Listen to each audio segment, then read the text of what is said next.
Hi guys. So in my family, in my dad's family, we've got what I call death gifts. It's not as dramatic as what it sounds, but I can't think of another way of calling it, to be fair. So we've all got gifts that other people don't really have. So with me, I can smell death. Especially if someone's ill, I can smell it on them. A bit like a dog, but I can smell it on them. And if someone's gonna pass away, not from an illness, or not from like cancer or anything like that, their energy will usually change a week before, and I'll start to notice certain things. Don't rag on at me about trying to save people because it doesn't work that way. Death is what it is.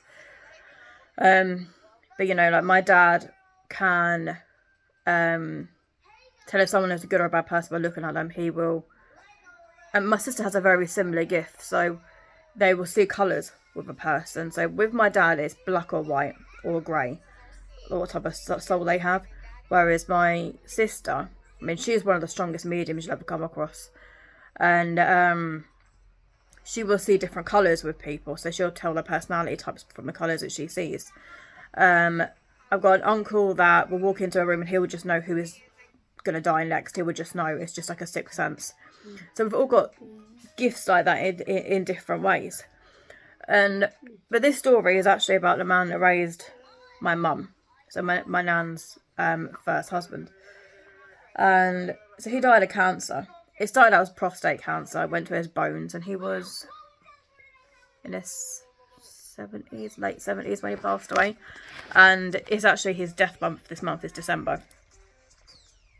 It might actually be to the day. I should really check that. But it was, so, again, his smell changed. And I said to my mum a few days before, I said, he has not got long left.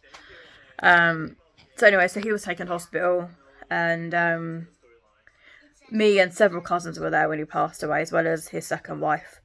So this is a story about more meeting the angel of death, so to speak. And again, that sounds more dramatic than what it is.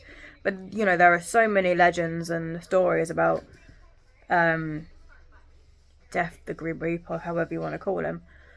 So this is just my experience kind of coming across that. So we were there when he died. He died, I think, just before midnight.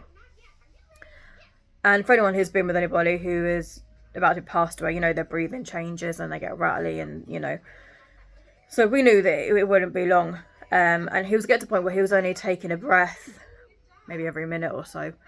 So we knew it was getting pretty close. And just as he took his last one, he kind of like his mouth opened.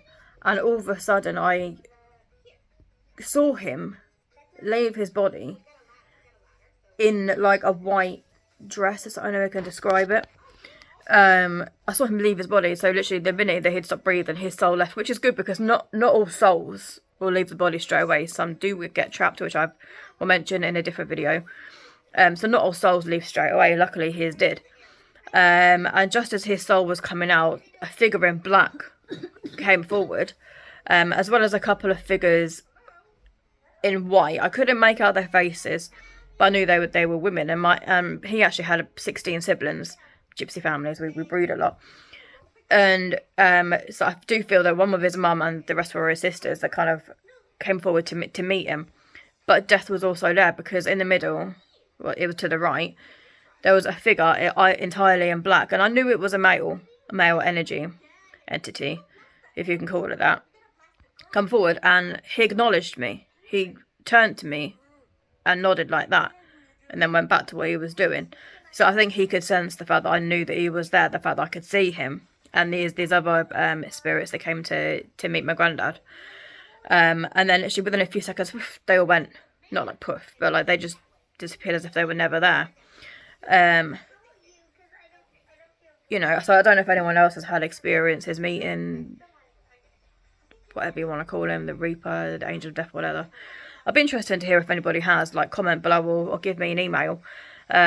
But that was just like my experience. And the thing is, I wasn't creeped out by it. If anything, I felt quite comforted. The fact that I saw that he had people waiting for him on the other side.